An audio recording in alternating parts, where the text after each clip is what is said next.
Je m'appelle Manon Dubreuil, j'ai 29 ans, et le soir où ma famille m'a finalement montré exactement ce que je valais pour eux, tout mon avenir était posé devant moi sur une nappe en lin blanc immaculé. Des verres en cristal, un dîner gastronomique hors de prix, les lumières de la ville de Lyon s'étendant sous le restaurant en rooftop comme une promesse, et puis mon père a ouvert la bouche et a tout réduit en cendres. Nous avons donné ton budget mariage à ton frère, il mérite un vrai mariage, a-t-il dit comme s'il en était fier. Mon frère, Lucas, a juste eu un petit sourire en coin, faisant tourner son whisky comme si tout cela n'était qu'une grande blague, et je n'ai pas discuté, pas au début, j'ai juste fixé mon père, cet homme qui me répétait depuis que j'étais petite que si je travaillais dur et économisais soigneusement, j'aurais quelque chose à moi un jour. J'ai fixé ma mère qui ne voulait même pas croiser mon regard, et puis j'ai regardé mon fiancé, Hugo. Il était calme, observant la scène comme il le fait aux urgences quand un patient est en arrêt et qu'il a déjà 10 coups d'avance sur tout le monde, sauf que ce soir, il n'était pas en blouse, il était juste l'informaticien que ma famille respectait à peine. Il s'est levé lentement, a sorti son téléphone et l'a posé face visible sur la table pour que les lumières de la ville se reflètent sur l'écran. Est-ce que je devrais leur dire ce que je fais vraiment dans la vie, a-t-il demandé d'une voix calme, presque amusée. Le sourire de mon frère a disparu, la mâchoire de mon père s'est contractée, et ma mère m'a enfin regardé comme si, peut-être, juste peut-être, elle avait fait une erreur de calcul. Avant de vous dire ce qu'il a dit ensuite et ce que j'ai fait après être sorti de ce restaurant, dites-moi dans les commentaires quelle heure il est chez vous et d'où vous regardez cette vidéo, je veux voir jusqu'où cette histoire de famille, de favoritisme et de vengeance va voyager. Le silence autour de la table semblait plus lourd que l'air de la ville pressé contre les parois de verre, pendant une seconde personne n'a bougé, le serveur qui rôdait tout près a fait semblant de ne rien entendre, reculant avec un sourire poli, mais même lui pouvait sentir que quelque chose s'était brisé. Je m'appelle Manon, mais dans cette famille, j'ai toujours été la responsable, la fille qui prend des gardes supplémentaires à l'hôpital, celle qui ne cause jamais d'ennui, celle qui paie ses factures en silence et ne demande jamais d'aide, celle dont il supposait qu'elle comprendrait.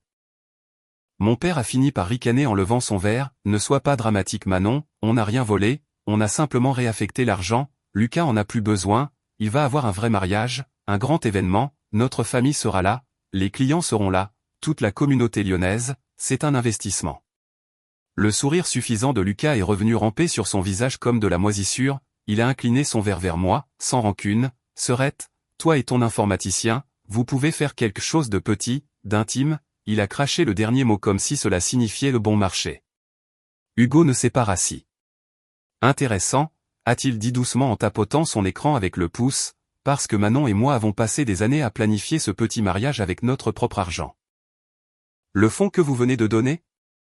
Ce n'était pas un cadeau, c'était un accord, une promesse.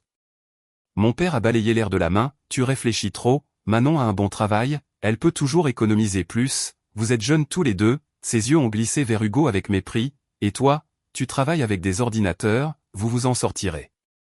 À ce moment-là, quelque chose a changé en moi, pas la douleur sourde habituelle d'être au second plan, mais quelque chose de plus tranchant, de plus froid. J'ai entendu ma propre voix dans ma tête datant d'il y a des années, tant que je garde la tête basse, ils me soutiendront un jour. Ce soir prouvait le contraire, ils ne m'avaient pas seulement oublié, ils m'avaient encaissé.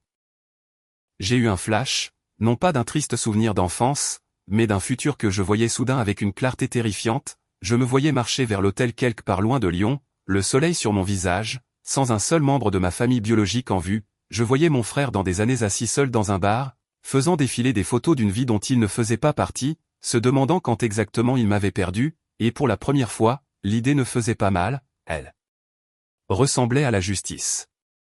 Je suis revenu à la table alors que mon père continuait, en plus, c'est toi qui as le diplôme et le CDI, ton frère est dans une situation plus difficile. Une situation plus difficile, c'est comme ça qu'il décrivait la traînée de mauvais investissements de Lucas, ses prêts impayés et ses dettes de carte de crédit qu'il avait discrètement supplié mes parents de couvrir.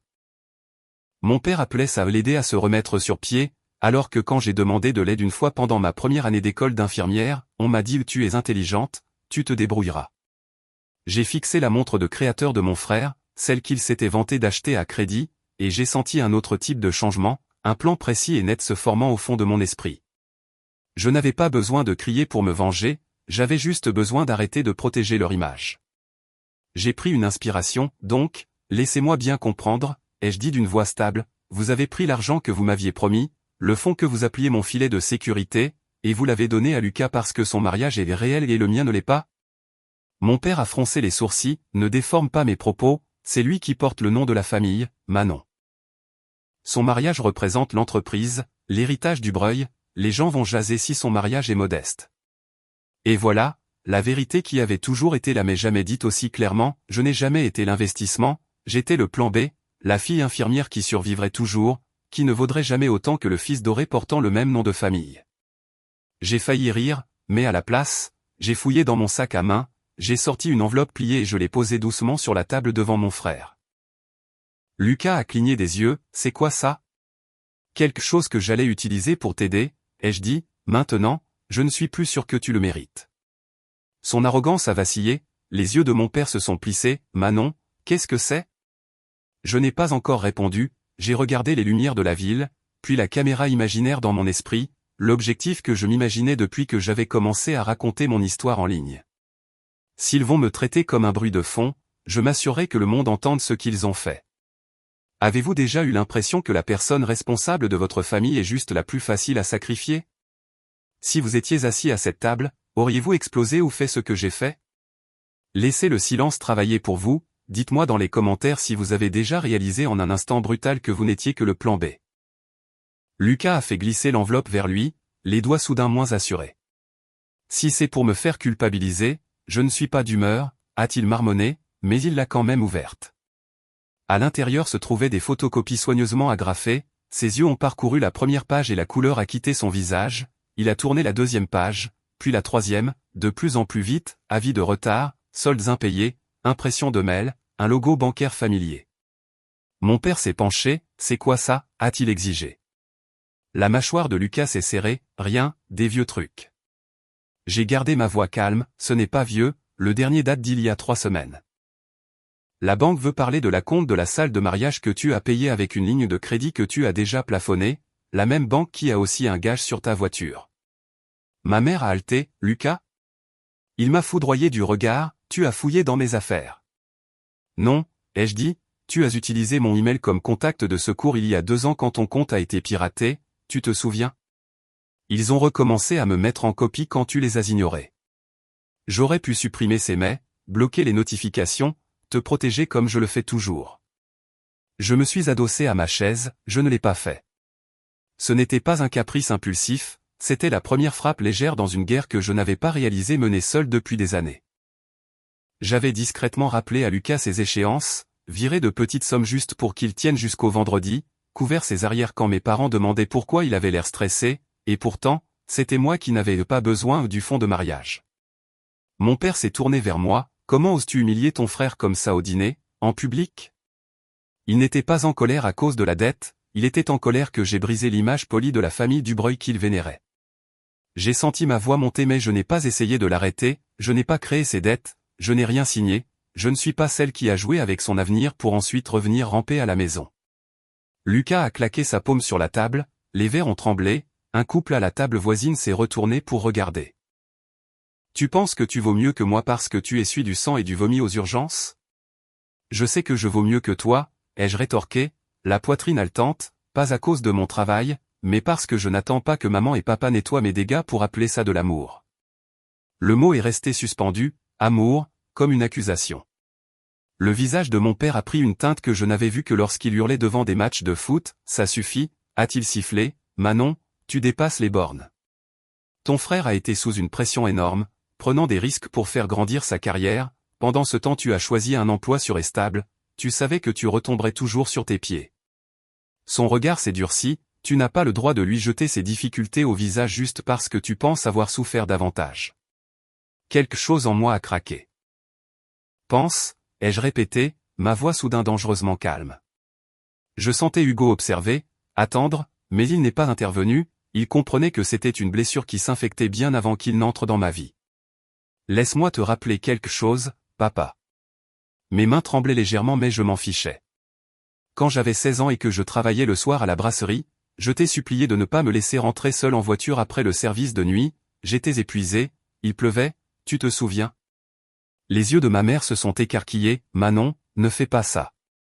Tu m'as dit de m'endurcir, ai-je continué, ma voix coupant sa protestation, tu as dit ton frère a des choses plus importantes à faire que de venir te chercher, il a besoin de son sommeil pour ses sélections. Alors j'ai conduit seul avec des pneus lisses sous la pluie. J'ai croisé le regard de mon père, c'était la nuit où j'ai fait un tête-à-queue sur la nationale et où je me suis réveillé aux urgences avec une commotion cérébrale et du verre dans les cheveux. La table est devenue absolument silencieuse, même le cliquetis des couverts des autres dîneurs s'est estompé. La bouche de mon père s'est ouverte, puis fermée. Ma mère fixait ses mains, les jointures blanches. Lucas a marmonné, Je ne savais pas que c'était si grave. Tu n'as pas demandé, ai-je dit, tu n'as jamais demandé parce que dans cette famille, ses rêves valaient plus que ma sécurité, son confort valait plus que mon sang. J'ai avalé difficilement. Je suis devenue infirmière à cause de cette nuit-là, parce qu'une inconnue m'a tenu la main et m'a dit que ma vie comptait avant que mon propre père ne le fasse. Les mots ont atterri comme des coups. La fiancée de Lucas, qui sirotait tranquillement son vin, a posé son verre et a chuchoté, « Lucas, c'est vrai ?» Il a bougé, soudain exposé, dépouillé de son armure charmante. C'était il y a des années, tout le monde était sous stress. Il a regardé mes parents pour être sauvés mais n'a rien trouvé, pour la première fois leur silence le coupait lui, pas moi. Je me suis penché en avant, sentant un calme étrange s'installer, ce n'était plus juste une confrontation, c'était l'autopsie de toute notre dynamique familiale. Vous voulez parler de dépasser les bornes? C'est vous qui avez tracé les lignes, vous avez décidé qui comptait. J'ai juste finalement arrêté de faire semblant de ne pas les voir. Mon père s'est passé une main sur le visage comme s'il pouvait effacer la culpabilité. Nous avons fait ce que nous pensions être le mieux, a-t-il marmonné, pour la famille. Non, ai-je dit, vous avez fait ce qui était le plus facile pour lui. Toutes ces années à me mordre la langue, à me dire qu'un jour il me verrait, se sont dissoutes à ce moment-là. J'ai réalisé quelque chose de brutal et de libérateur, on ne peut pas forcer les gens à nous valoriser en se faisant tout petit pour leur confort, on peut seulement leur montrer le coût de notre perte. Que auriez-vous fait à ma place? Auriez-vous lâché ce vieux souvenir comme une bombe ou auriez-vous continué à protéger les sentiments de tout le monde? Et si vous avez déjà été celui mis de côté pour un enfant roi, quelle est la chose que vous auriez aimé dire à haute voix? La tension avait atteint un point de rupture, s'étirant plus finement que les garde-corps en verre autour du rooftop. Mon père fixait la table comme si le grain du bois pouvait offrir une échappatoire, ma mère clignait rapidement des yeux, luttant contre des larmes qu'elle refusait de laisser couler. La façade de confiance de Lucas s'était fissurée, mais pas assez pour laisser passer de vrais remords, seulement de l'embarras, seulement la peur de perdre son rôle favori. C'est à ce moment-là qu'Hugo a enfin bougé. Jusqu'ici, il avait plané au bord de la tempête, me laissant mener une bataille qui était la mienne bien avant de le rencontrer, mais il savait aussi quelque chose que ma famille ignorait, cela n'allait pas se terminer avec moi mendiant les miettes de leur approbation, cette version de moi avait disparu. Richard, a-t-il dit doucement, utilisant le prénom de mon père. C'était délibéré, d'égal à égal. Les yeux de mon père ont claqué vers le haut, offensé, on ne se tutoie pas, vous m'appelez Monsieur Dubreuil. Hugo a souri légèrement, mais il y avait de l'acier dedans. Très bien, Monsieur Dubreuil, vous continuez à dire que vous avez fait ce qu'il y a de mieux pour la famille. Puis-je vous poser une question simple? Mon père a croisé les bras, vous pouvez demander, ça ne veut pas dire que je serai d'accord. C'est juste, Hugo a tapoté à nouveau l'écran de son téléphone, puis l'a posé à plat sur la table, le tournant pour que mes parents puissent voir. Si vous aviez su que l'informaticien que votre fille épouse est sur le point de sonner la cloche d'ouverture de la bourse de Paris l'année prochaine, auriez-vous quand même pensé que son mariage était moins réel que celui de votre fils? Il leur a fallu une seconde pour traiter les mots. Mon frère a ricané, qu'est-ce que ça veut dire? Mon père a plissé les yeux vers l'écran lumineux. Dessus, un article d'actualité économique s'est chargé, le titre en gras, la start-up lyonnaise de cybersécurité Valor Shield lève une série D, valorisée à 700 millions d'euros.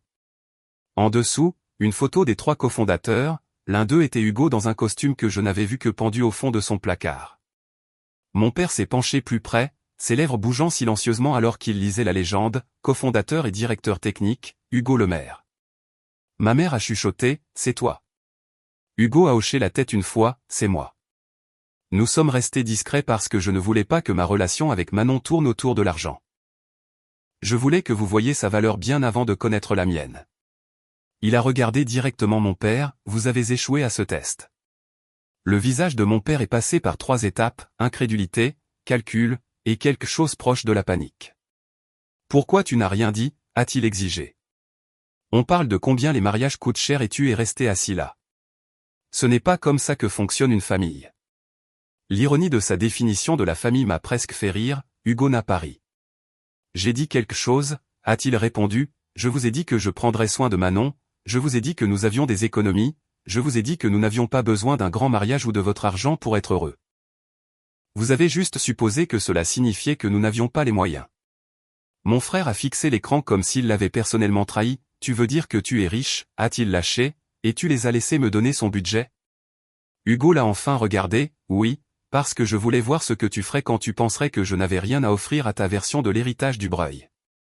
Il a incliné la tête, tu as réussi ce test aussi, juste pas de la manière dont tu penses. Mon père s'est hérissé, c'est de la manipulation, nous tester comme des rats de laboratoire. Non, a dit Hugo doucement, je vous donnais une chance. Une chance de montrer à Manon que vous la valorisez parce qu'elle est votre fille, pas parce qu'elle épouse un homme avec de l'argent. Il a fait un geste vers le téléphone, vous avez échoué de façon spectaculaire.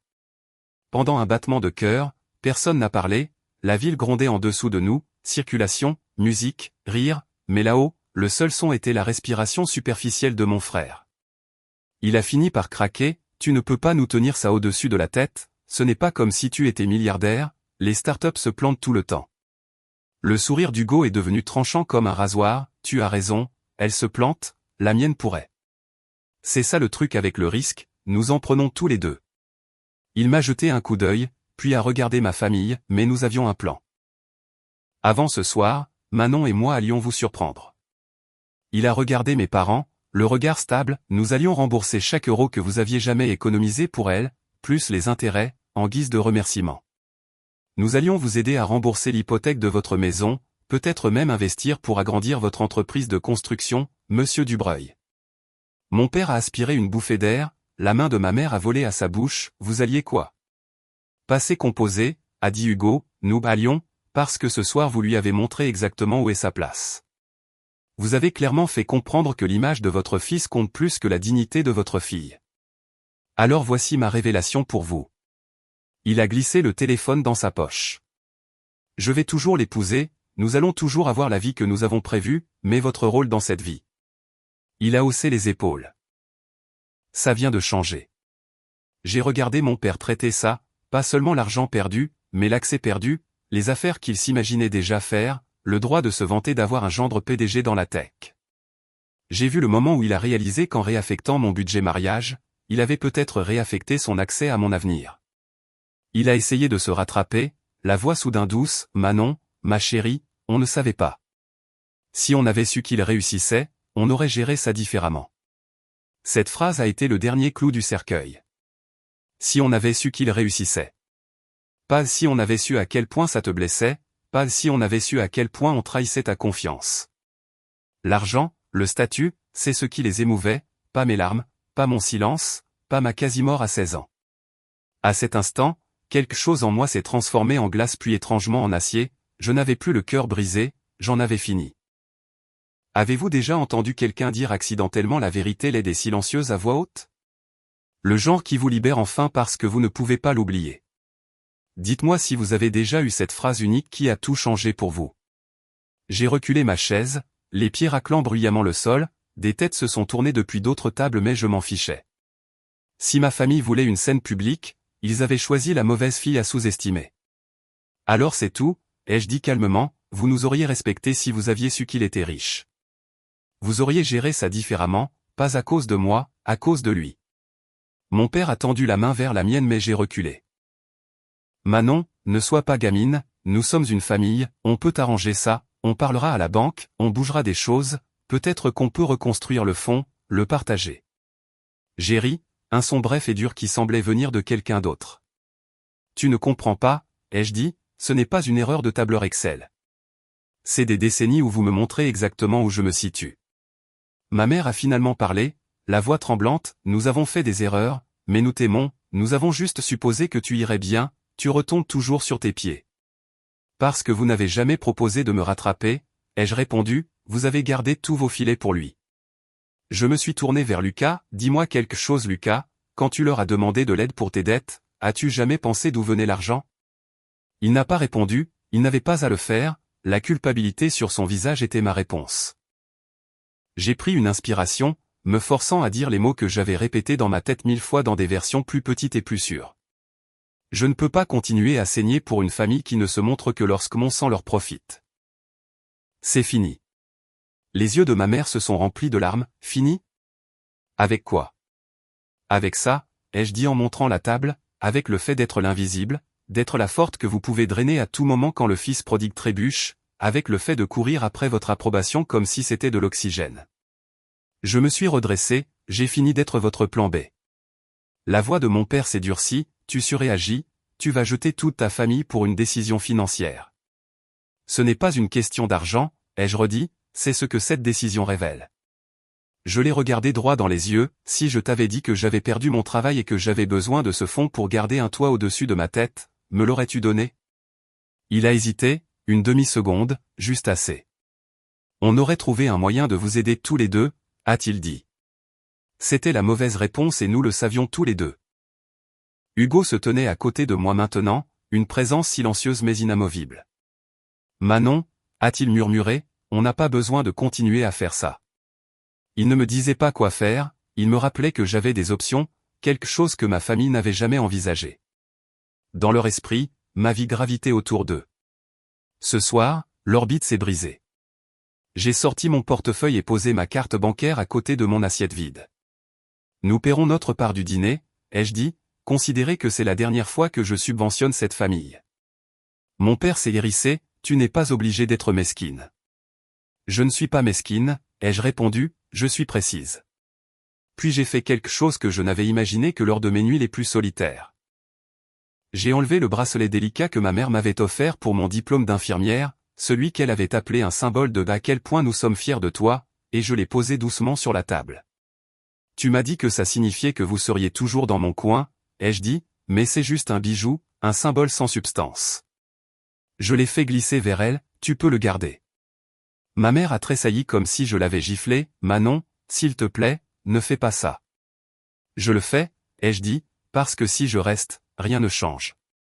La prochaine fois, ce ne sera pas un fonds de mariage, ce sera ma santé mentale, mon mariage, les études de mes enfants.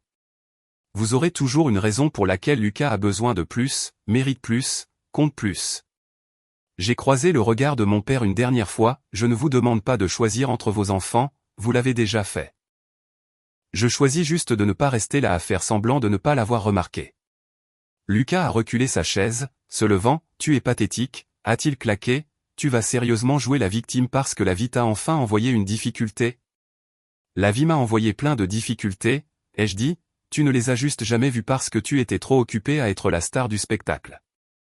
Il a ricané, c'est ça, va-t'en avec ton fiancé riche et ton complexe de martyr, rappelle-toi juste qui a changé tes couches et mis de la nourriture sur la table. Je l'ai regardé, vraiment regardé, l'homme qui avait pris pour acquis que peu importe à quel point il merdait, quelqu'un viendrait tout arranger. Je m'en souviens, ai-je dit, je me souviens aussi pour qui ils ne l'ont pas fait. J'ai pris mon sac, Hugo a glissé sa carte au serveur avec une instruction discrète. Mon père a essayé une dernière fois, si tu pars maintenant, ne t'attends pas à ce qu'on revienne en rampant quand tu le regretteras, la famille c'est supposé être pour toujours. J'ai fait une pause, la main sur le dossier de ma chaise, le respect aussi, ai-je dit, vous avez perdu le mien bien avant ce soir. La seule différence, c'est que j'agis enfin en conséquence. Puis je me suis tourné et j'ai marché vers l'ascenseur sans regarder en arrière. Je n'en avais pas besoin, je pouvais sentir leurs yeux sur mon dos, le poids de leur choc, de leur colère, de leur peur de perdre le contrôle. Pour la première fois, ce poids n'était pas sur mes épaules, il était sur les leurs.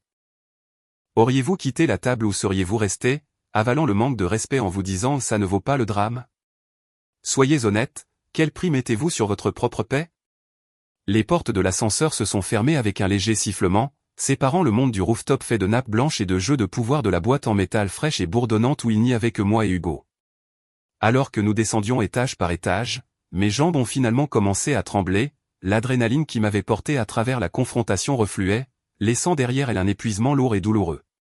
Hugo a appuyé sur le bouton d'arrêt d'urgence à mi-chemin, l'ascenseur s'est arrêté brutalement.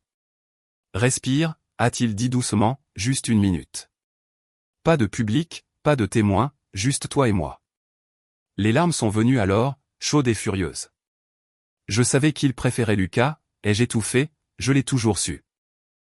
Mais je pensais bêtement que quand ça compterait vraiment, quand ce serait aussi gros, ils hésiteraient au moins avant de me jeter.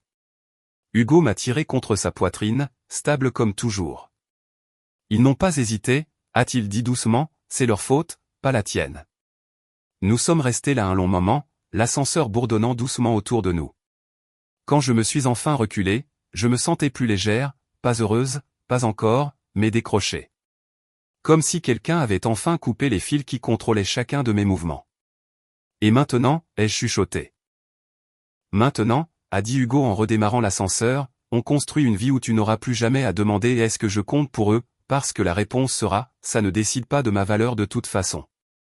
J'aimerais pouvoir vous dire que j'ai bloqué leur numéro ce soir-là et que je n'ai jamais regardé en arrière, que ma vengeance a été instantanée et cinématographique. Mais la vraie vengeance, celle qui vous change vraiment, est plus silencieuse, plus lente. Elle ressemble beaucoup à la guérison, et la guérison prend du temps. La première vague de messages est arrivée avant même que nous soyons rentrés. Mon téléphone vibrait non-stop sur mes genoux alors qu'Hugo nous ramenait à notre appartement. Maman, Manon, s'il te plaît réponds, ton père est bouleversé, on ne voulait pas que ça aille si loin. Lucas, waouh, tu t'es vraiment donné en spectacle. Merci de m'avoir humilié devant ma fiancée. Papa, quand tu seras prête à t'excuser pour la façon dont tu nous as parlé, on pourra discuter de comment avancer comme des adultes. Remarquez le schéma, personne ne s'est excusé pour ce qu'ils avaient fait, ils s'excusaient pour jusqu'où c'était allé. Ils étaient bouleversés que j'ai exposé la blessure, pas qu'ils l'aient causée. Ça m'a dit tout ce que j'avais besoin de savoir.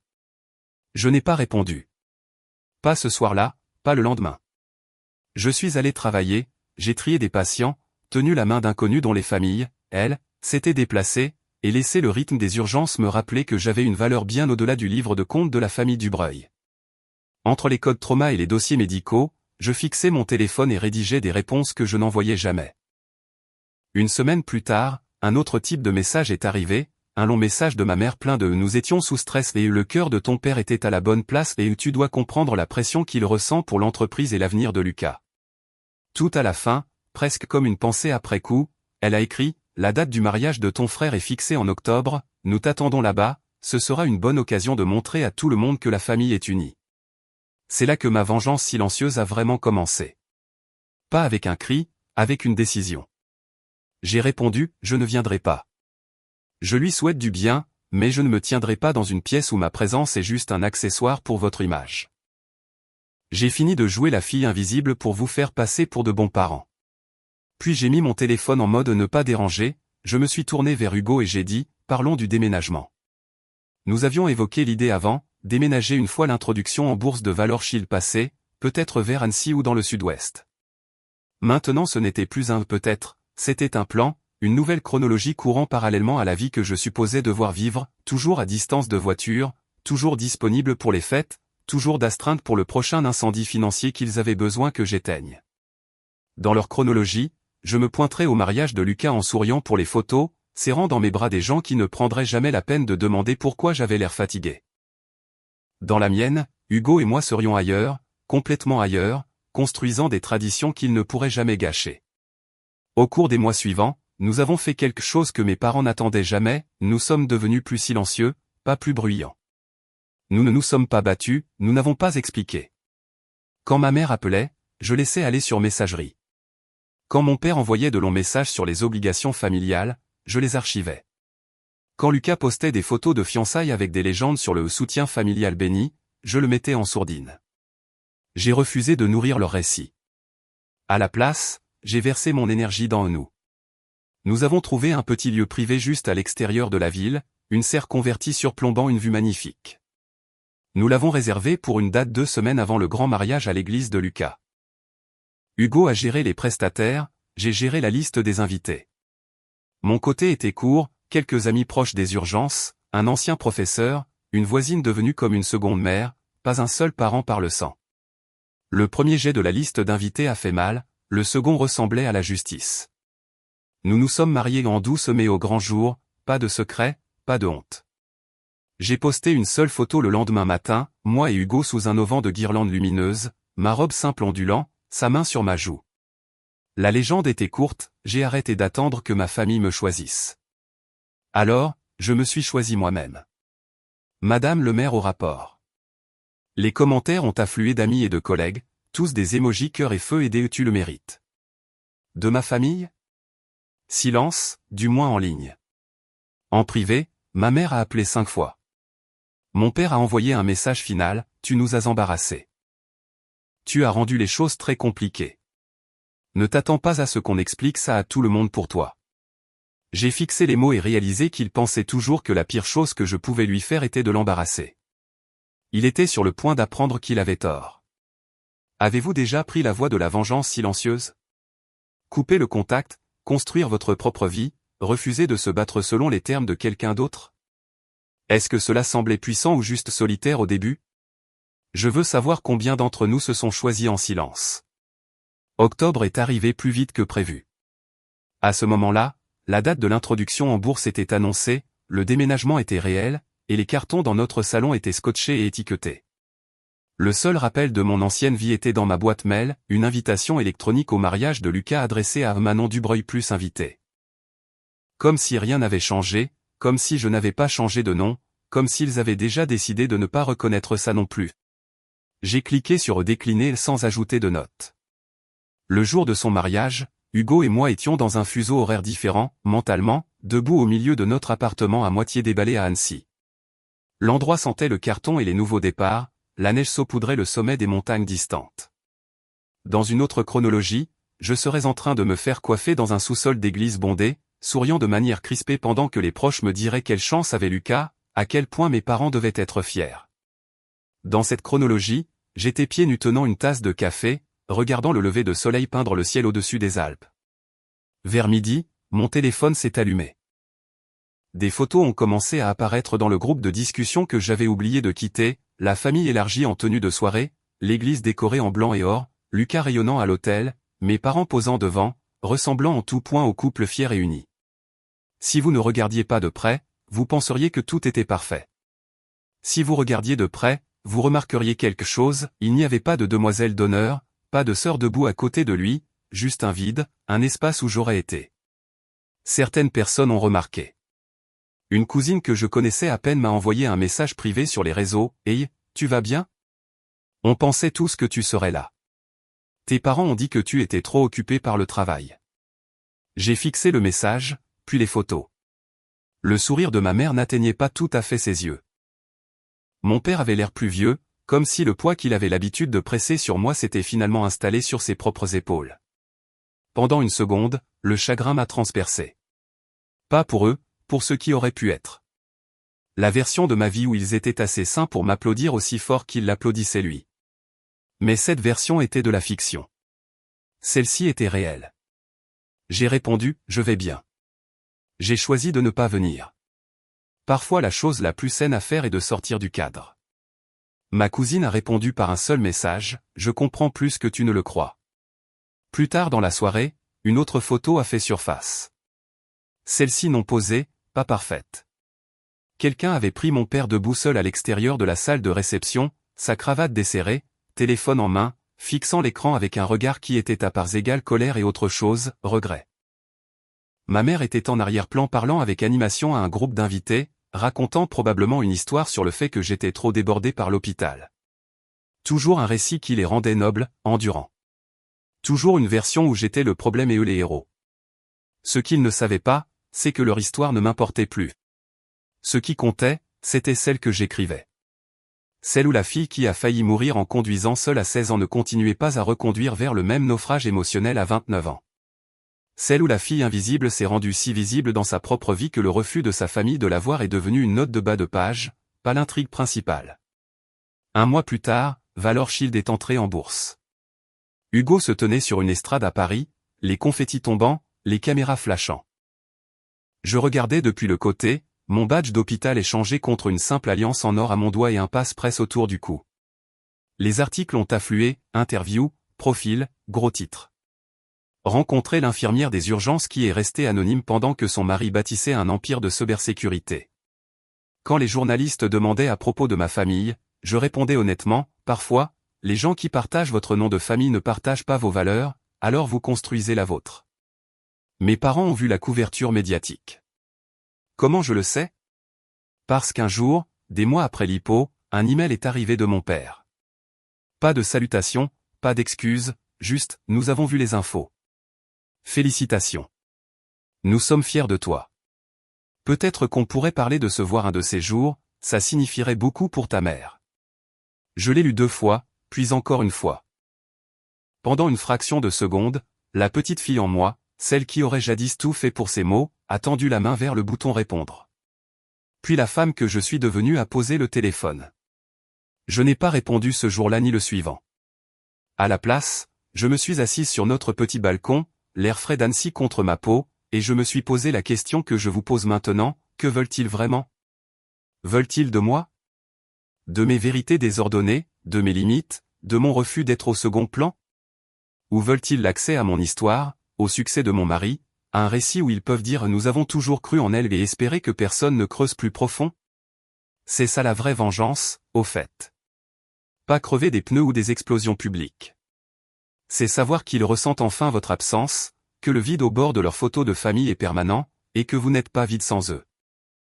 Vous êtes pleine d'une vie que vous avez construite, d'un amour qui n'est pas conditionnel, d'un respect qui n'est pas rationné en fonction du genre ou de l'utilité. Je ne sais toujours pas si je répondrai un jour à cet email. Peut-être qu'un jour j'enverrai un court mot, je suis contente que vous soyez fiers. J'ai appris de vous exactement quel genre de parent je ne serai jamais. Peut-être que je ne le ferai pas. Quoi qu'il en soit, ma vie avance avec ou sans leur reconnaissance, avec ou sans leur présence, avec ou sans leur regret.